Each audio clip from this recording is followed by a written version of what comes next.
My pager went off, loud and sharp, cutting through the endless noise of the evening. The screen flashed, Code Blue, Trauma 3. My heart stuttered when I saw the names. Sarah, Liam, Michael, my wife, my son, my brother. For a second, the world tilted sideways. I didn't run. I flew down the hall, weaving past stretchers, slipping on the polished floor. The sterile lights buzzed overhead as I tore through the corridors, lungs burning, chest tight. Nothing else existed, only that room, that code, that screen. Then a figure stepped in front of the trauma bay doors, arm outstretched. Dr. Evans. His face was pale, grim, his voice low. David, stop.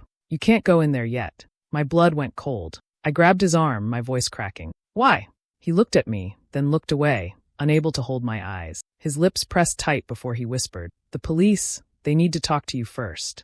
That one sentence felt heavier than my whole body. My world collapsed in that hallway, before I even opened the door. I met Sarah in med school, back when our lives were a blur of textbooks, sleepless nights, and half-eaten sandwiches on library tables. She was brilliant, sharp, driven, the kind of person who never walked into a room quietly. Everyone noticed her. I was slower, steadier, the one who kept my head down and worked until the job was done. Somehow, she chose me. At first, it felt like I'd won something I didn't deserve. We built our life from the ground up, brick by brick. Every dollar went toward rent, exams, and gas station dinners. We shared notes, covered shifts for each other, and dreamed out loud about the kind of doctors we'd. When Liam was born, everything shifted. Sarah had always wanted to be a surgeon, but she made the choice to step back, to stay home with him. I respected her for it. I told her we'd get through it together, and for a while we did. Then came Michael. My younger brother was the opposite of me in every way. Where I was steady, he was restless. Where I worked for every inch, he always seemed to be chasing shortcuts. He could walk into a bar with nothing in his pocket and still walk out with friends, favors, and a story to tell. I'd spent years cleaning up after his mistakes. Unpaid debts, bar fights, a few close calls with the law. He always promised he'd do better, and I always believed him. When he showed up at my door with nowhere to go, I let him in. The guest room wasn't much, but it was better than the back seat of his car. Sarah agreed without hesitation. She said family needed to stick together. At the time, I thought she meant it. At first, it felt like the right choice. Michael made Liam laugh with silly impressions and magic tricks. He cooked dinner sometimes, cracked jokes at the table, filled the house with noise and energy. He was chaos, but he was also charming, and he had a way of making people forget their worries, at least for a little while. But then I started to notice things. Small things. Sarah's laugh, for instance. I knew every shade of it. When it was polite, when it was genuine, when it came from the bottom of her chest. With Michael, it lingered. It stretched a little too long, like she didn't want it to end. Phone calls became another thing. I'd walk into a room and hear her voice drop low. Sometimes she'd hang up the second I stepped in, slipping her phone into her pocket with a smile that didn't quite reach her eyes. When I asked, she brushed it off. Just a friend. Just work. Always something simple, something forgettable. There were nights when I came home late from the hospital and found them sitting close together on the patio, their voices low, their heads bent as though they were sharing something private. When they noticed me, they'd straighten, shift, act casual. I told myself it was nothing. Brothers and sisters-in-law were allowed to talk, to laugh, to share stories. But the distance between Sarah and me grew, even as Michael seemed to slip perfectly into the spaces she left empty. She stopped asking me about my shifts. She stopped reaching for me in bed. Conversations became shorter, practical. Bills. Groceries. Liam's school schedule. The warmth that once came so easily between us had thinned, replaced with something I couldn't quite name but could always feel. I didn't confront her. I told myself I was imagining things, that stress was twisting the edges of my mind. But late at night, lying awake beside her, I'd hear her breathing and wonder where her thoughts really were. That was when the first seed of doubt took root. Not enough to break me, but enough to keep me awake, staring at the ceiling, knowing something in my perfect life had begun to crack. The shift had been canceled at the last minute. A rare gift, I thought, as I drove home under the orange haze of the streetlight. For once, I would slip into the house before midnight, maybe even kiss Liam goodnight if he was still awake. The house stood quiet when I arrived, its windows dim, the porch light glowing weakly against the dark. Inside, the kitchen clock ticked too loud. I set my keys down carefully, the sound unnaturally sharp in the stillness. I almost headed upstairs, but then I caught it, voices faint, drifting in from the patio. I paused, listening. One voice was Sarah's. The other, Michael's. I moved closer, every step deliberate, careful not to creak the floorboard. The sliding glass door was cracked open just enough to let in the night air. Through it came the low murmur of their conversation, carried on the breeze. Sarah's voice was sharp at first, urgent, like a secret she could no longer keep bottled. David trusts you too much, Michael. He'd never believe. The rest was swallowed by the night, but I didn't need to hear more. Then came Michael's reply, softer, intimate, a tone I recognized but had never heard from him directed at her. He wasn't laughing, wasn't joking. He was steady, reassuring, almost tender. It's fine. He won't find out. Just stay calm. The words struck me like a blow. For a moment, I couldn't breathe.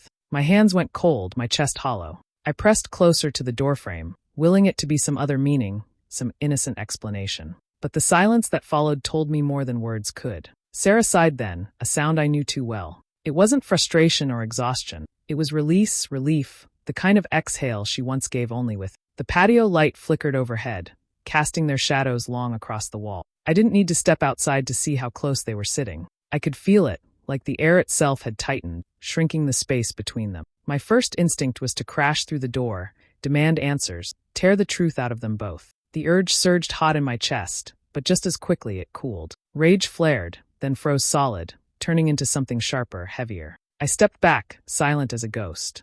Neither of them knew I was there. I stood in the kitchen, staring at the untouched dishes in the sink, at the half-empty wine bottle on the counter. My reflection in the glass door looked unfamiliar, eyes wide, face pale, jaw clenched tight. I wanted to scream, but nothing came. Instead, a clarity settled over me. Confrontation would give them power. Denial. Excuses. Tears. No, that wasn't what I wanted. Revenge, I realized, wasn't loud. It wasn't shouting in the night or smashing plates against the wall. It was quiet, patient, precise. The kind of thing that unfolded step by step until there was no way out. I looked upstairs toward Liam's room. His nightlight glowed faintly beneath the door, steady and warm. He was the only innocent one in this web, and for him, I would not let my anger explode recklessly. I turned away from the patio, leaving them to their whispers. They thought their secret was safe, that I remained blind. Let them think it. Let them grow comfortable, careless. Because now I knew, and knowledge, kept silent, was sharper than any confrontation. That night was the last time I allowed myself to be the trusting husband, the forgiving brother. From that moment on, I became something else entirely, someone who would not shout but strike. I learned quickly that silence was my greatest weapon. At home I moved carefully, answering when spoken to, nodding when required, but never saying more than necessary. They thought I was tired, overworked, drifting. In truth, I was watching, memorizing, storing everything away. Sarah had always been careless with her phone. She reused passwords, saved them in browsers, never imagined I'd bother to check. One night, after she'd fallen asleep beside me, I slipped into her cloud account using my old Apple ID that she had once synced and forgotten about. It opened like a vault left unlocked. The first discovery was text messages, hundreds of them. I scrolled through thread after thread, my jaw tightening with every line. Jokes at my expense, calling me predictable, boring, married to the hospital more than to her. They mocked my late nights, my dedication to work that kept the roof over our heads. The intimacy of their words made my stomach turn. Then came the photos, a hand brushing a cheek, wine glasses clinking, the two of them leaning too close in places I had never been invited to. What made my grip tighten hardest were the mentions of Liam. He had so much fun today, Sarah wrote, attaching a picture of Michael holding my son on his shoulders. Another message. Next time, maybe we can take him to the lake. David won't question it. The betrayal was one thing. Involving Liam was another. That crossed a line beyond repair. I copied everything. Every text, every photo, every timestamp. I stored them on an encrypted drive, locked behind layers no one would stumble through. But I didn't stop with Sarah. Michael's patterns had always hinted at more than just bad luck. A man like him didn't simply trip into financial ruin time and again. He schemed his way into it. I started digging, late at night in the hospital office where no one would interrupt me. I traced his name through old records, business filings, tax form. At first, it was nothing but noise. Then, buried in digital archives, I found it. A company registered under his name, dissolved after a year. On paper it looked clean, but the numbers didn't add up. Payments flowing in and out with no clear origin. Transfers bouncing through shell accounts. Debts written off without explanation. Digging deeper, I uncovered another corporation. This time with a different partner's name at the front, but the same trail leading back to him. It was fraud sloppily covered, the kind of thing the right investigator could tear apart in days. Piece by piece, I stacked the evidence.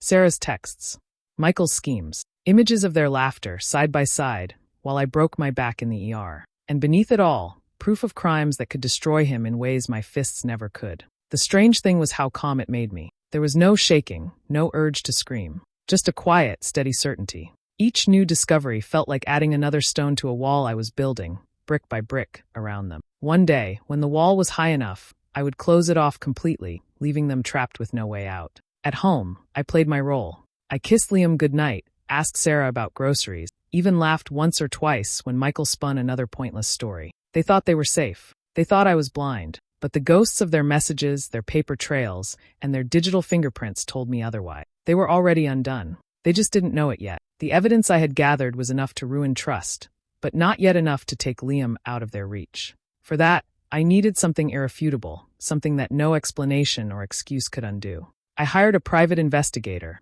a man with no interest in gossip or sympathy. He was blunt, professional, and most importantly, discreet. Weeks later, he slid a small envelope across the table in a quiet diner. Inside was the final piece I had been waiting for. Security footage, grainy but clear enough to tell the story. Sarah and Michael, arm in arm, walking out of a roadside motel. And with them, holding Michael's hand, was Liam. My son. I stared at the still image, my jaw tightening. Bringing Liam into their affair wasn't just reckless, it was dangerous. He wasn't a secret to protect. He was a child dragged into their carelessness. That single picture carried more weight than any message or rumor. With the PI's full report in hand, I went straight to my lawyer. We filed for emergency custody the next morning. The petition outlined not just betrayal, but endangerment. Judges could ignore infidelity. They could not ignore a child exposed to instability, crime, and lies. The hearing came quickly. The courtroom was cold, the air heavy with the rustle of papers and the scrape of chairs. Sarah sat across from me, her hair neat, her expression carefully composed. Michael wasn't there. His legal troubles were beginning to catch up with him elsewhere. She had only herself to defend. Her attorney argued at first with confidence, calling my claims exaggerated, painting me as a jealous husband twisting circumstance. But when my lawyer presented the footage, silence fell. The video played on the small screen, the timestamp blinking in the corner. Sarah, in a coat I had bought her last winter. Michael, leading Liam into the parking lot like some proud guardian. The motel sign glowing above them. Sarah's face drained of color. Her lawyer shifted uncomfortably, murmuring about context, but the judge's eyes stayed fixed on the screen. There was no context that made this acceptable. When the lights came back on, Sarah tried to speak. Her words broke apart, half denials, half pleas, none of them coherent. She said Liam loved his uncle, that it was innocent, that they were just passing through. But the footage lingered in the judge's mind, in all of our minds. The rest of the hearing blurred together, arguments, objections, formalities. I sat still, hands folded, not a word wasted. I didn't need to shout. The evidence spoke louder than either of us.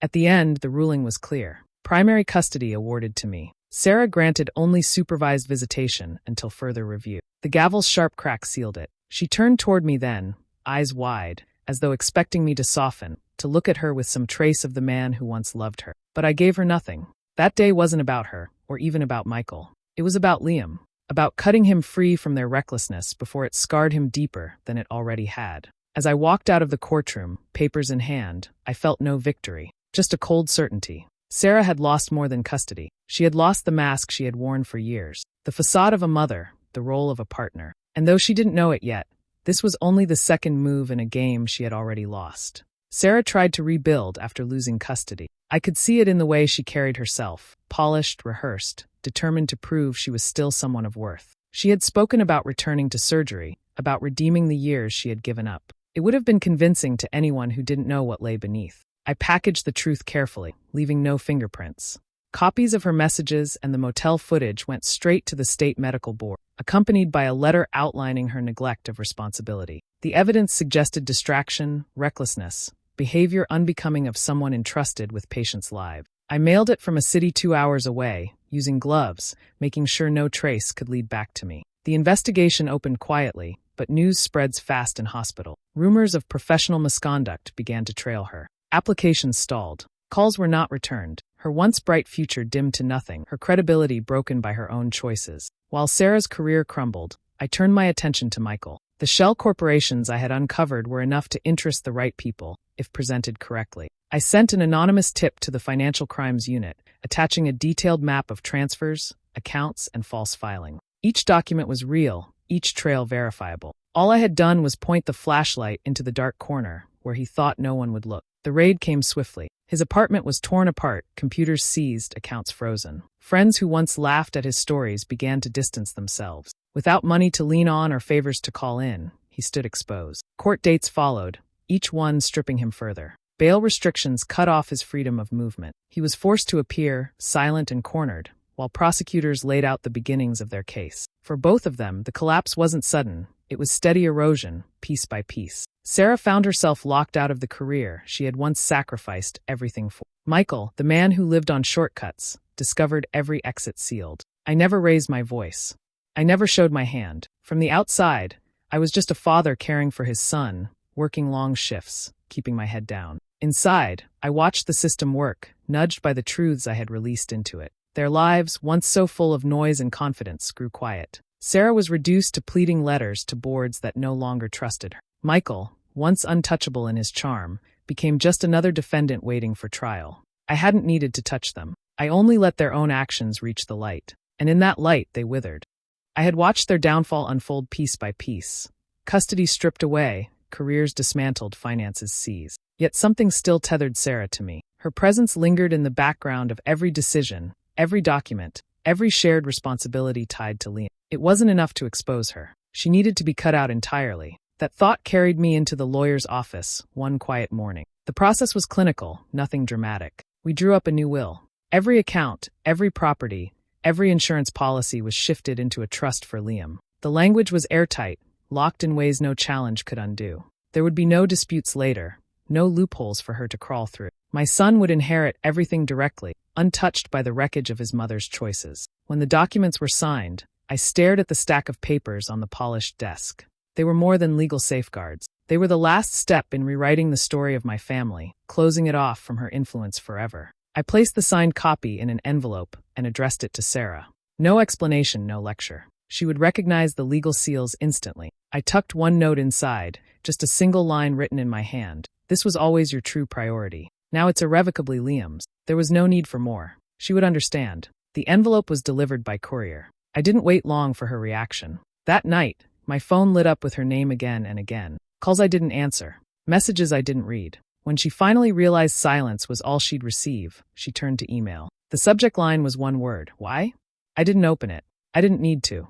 The answer was already in her hands, printed in black ink on legal paper. She had spent years pretending love was the foundation of our marriage, but money and comfort had always been the true backbone. She had traded loyalty for thrill, security for chaos, all while knowing the safety net of my stability would always catch her. Until now, by disinheriting her, I removed the last safety she clung to. She wasn't just cut off financially. She was erased from the future entirely. For Liam, the trust meant stability. He wouldn't know the details until he was older, but he would never wonder if he had been considered, if his father had thought ahead. His future was secured by design, not by chance. For Sarah, it was something far different. It wasn't money she lost, it was recognition. To be written out of her husband's will was to be formally declared unnecessary, excluded from the story of the very family she had betrayed. The courts had already taken her parental rights.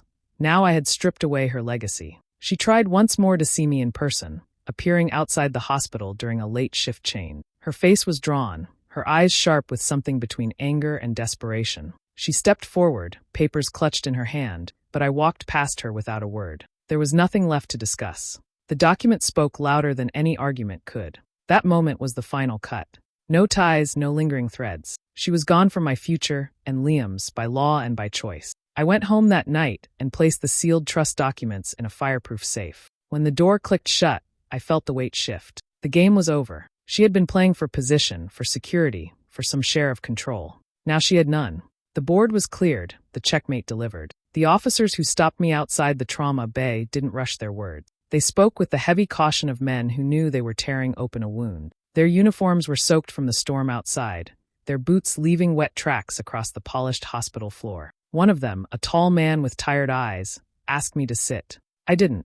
I stood rigid as he explained what had happened. Sarah had left the city hours earlier, taking Michael with her. Liam was in the back seat. The rain had been relentless, sheets of water hammering down, roads slick with oil and runoff. Witnesses reported the car weaving, headlights blurring across the lane. A bottle was found rolling under the driver's seat, half empty. She had been driving too fast when she lost control. The sedan spun across the highway, struck the guardrail, and crumpled. Steel bent like paper, glass shattered into the storm. The impact was violent enough that emergency crews described the wreck as obliterated. For a moment, I heard nothing but the blood pounding in my ears. The officer's voice cut through again, steady but sharp. Your son survived. Broken arm, concussion. He's stable. The words anchored me, though they did little to ease the twisting in my chest. My mind replayed the crash I hadn't seen. Liam's small body jolted against his seatbelt, the screech of tires, his frightened cry swallowed by rain and metal. Then came the rest. Michael had been pulled from the passenger seat alive, but unresponsive. Severe head trauma. A coma with no timeline, no promises. He might wake. He might not. And Sarah, she had opened her eyes in the wreckage, disoriented, bleeding but conscious. The paramedics had treated her injuries, but it was the officers who greeted her once she reached the ER. She was met not with sympathy, but with handcuffs. DUI, felony child endangerment, reckless driving. Charges stacked one after another, each syllable a nail in the coffin of the life she once had. I closed my eyes, but the images refused to leave. I saw the motel footage, the laughter in their texts, the careful facade, all colliding into that final drive through the storm. The decisions they had made, every lie, every betrayal, ended in steel and glass. The officer asked if I wanted to see Liam. I followed him through the corridor, every step echoing. When I entered the room, I saw my son sitting up in a hospital bed, arm wrapped in a fresh cast, hair matted from dried rain. He looked small, pale, but alive. When his eyes met mine, relief softened the tightness in his face. I sat beside him, careful not to jar his arm. His voice was faint. "Dad," it was loud. Everything broke. I didn't answer right away. I only pulled the blanket higher over him, my hand steady on his shoulder. Through the glass window, I caught sight of Sarah being wheeled past, wrists bound, officers on either side. She didn't look at me. She didn't dare. The storm outside roared on, washing the streets clean. Inside, the truth was laid bare. Liam was alive. Michael's fate hung in limbo. Sarah's freedom was already gone. I had imagined countless outcomes, but not this, yet it felt inevitable, as if all the choices they had made had led straight to that highway. The crash had given me no triumph, only confirmation. The world had finally caught up to them, as I always knew it would. The hospital released Liam within a week. His arm was set, the concussion monitored, and he was sent home with me. I carried him out, his small frame leaning against my shoulder, and decided in that moment that the world outside would never reach him in the same way again. The days that followed were quiet, measured. School was put on hold, replaced with mornings at home and afternoons at a child therapist's office.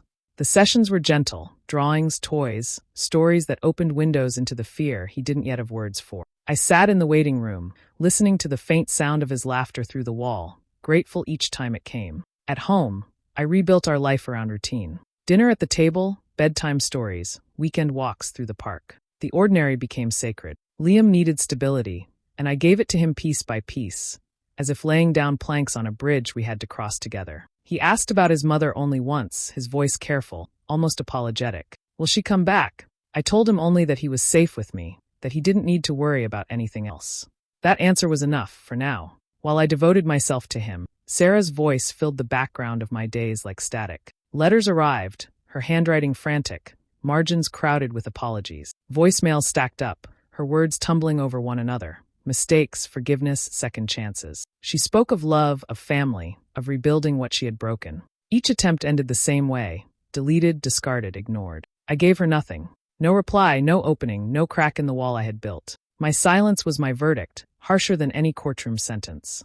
Instead, the only paper she received from me came through my attorney, the finalized divorce decree. Plain, factual, without ornament. Her name struck cleanly from every part of my life. There was no note attached, no explanation, only the legal truth that she was no longer my wife, no longer part of my future. The consequences closed in on her quickly. The medical board had finished their inquiry. With the footage, the texts, and her arrest, there was no defense strong enough to save her. Her license was revoked permanently. The career she once defined herself by was gone, erased in an official notice that left her without the one identity she had valued most. I didn't attend the hearings, didn't watch her try to explain herself before the board. I didn't need to. The outcome was inevitable. Evenings with Liam became the center of everything. He still startled at loud noises, still flinched at the sound of tires screeching in the street. But each night, when I read to him and felt his breathing steady against me, I knew the path forward was clear. Healing wasn't about forgetting, it was about creating something safer to hold on to. Sarah's voice continued to reach for us through the cracks. Calls from correctional centers, letters passed through attorneys, but I treated them all the same. Silence was my answer. She had chosen her road long before the crash. Now she had to walk it alone. Liam and I walked ours together. The courtroom was nearly full when I walked in, though the air carried the same heavy silence I had grown used to in these places. Reporters scribbled in the back row, Attorneys shuffled files at their tables, and a handful of strangers filled the benches out of habit more than interest. I found my seat quietly, choosing the far end, where I could see everything without being seen myself. Sarah was led in moments later. Her posture had changed, shoulders hunched, steps uneven, face pale under the harsh fluorescent light. She didn't look toward me. Her gaze stayed fixed on the table in front of her, as though lifting her head might crush her completely. The judge entered, and the room rose, then settled again. The proceedings began. Her attorney spoke first, painting her as remorseful, as a woman broken by circumstance, desperate for a second chance. His words were smooth but hollow. When the prosecution responded, their tone was sharper, colder, recounting the wreckage she had caused. The crash, the bottle, the child in the back seat, the long trail of reckless choices that led here. Then the judge delivered the sentence. His words were deliberate, measured, but edged with condemnation. He spoke of her reckless selfishness, of her disregard for the safety of her own son. He listed the charges formally: DUI, child endangerment, criminal negligence, each one a weight pressed down upon her shoulders. The penalty was not light. Prison years lay ahead, followed by the permanent loss of the license she once thought defined her. Sarah sat motionless as the gavel struck. She did not weep, did not protest. Her silence was not strength. It was the silence of someone already hollowed out. I watched without speaking, without moving, my expression unreadable. This was the conclusion I had known was coming, the one I had worked toward step by careful step. Yet there was no triumph in it, no rush of victory, only finality. When the session ended, I stood. Sarah's eyes flickered briefly in my direction, searching for something she would never find. I gave her nothing and turned away. Liam was waiting outside with a family friend. His small hand slipped easily into mine as I stepped out into the afternoon light. The air was cooler than it had been inside, easier to breathe. As we walked away from the courthouse, I carried the last truth with me, the one that had guided every choice since the night I overheard them on the patio. When someone shows you who they are, believe them. But when they show your child who they are, you ensure that reflection never becomes their reality. I had been a husband once, a brother too. Those roles were gone now, burned away in betrayal and steel. What remained was something harder, clearer, a father who remembered his worth and made them face theirs. Hand in hand, Liam and I left the past behind, stepping into a future that belonged only to us. Do you think I made the right choice by cutting Sarah and Michael out of my life for good? Or should I have given them another chance for Liam's sake? Let me know what you think in the comments. I'm really curious to hear your perspective. And if you want to hear more of my story, make sure to subscribe and hit the notification bell so you don't miss what comes next.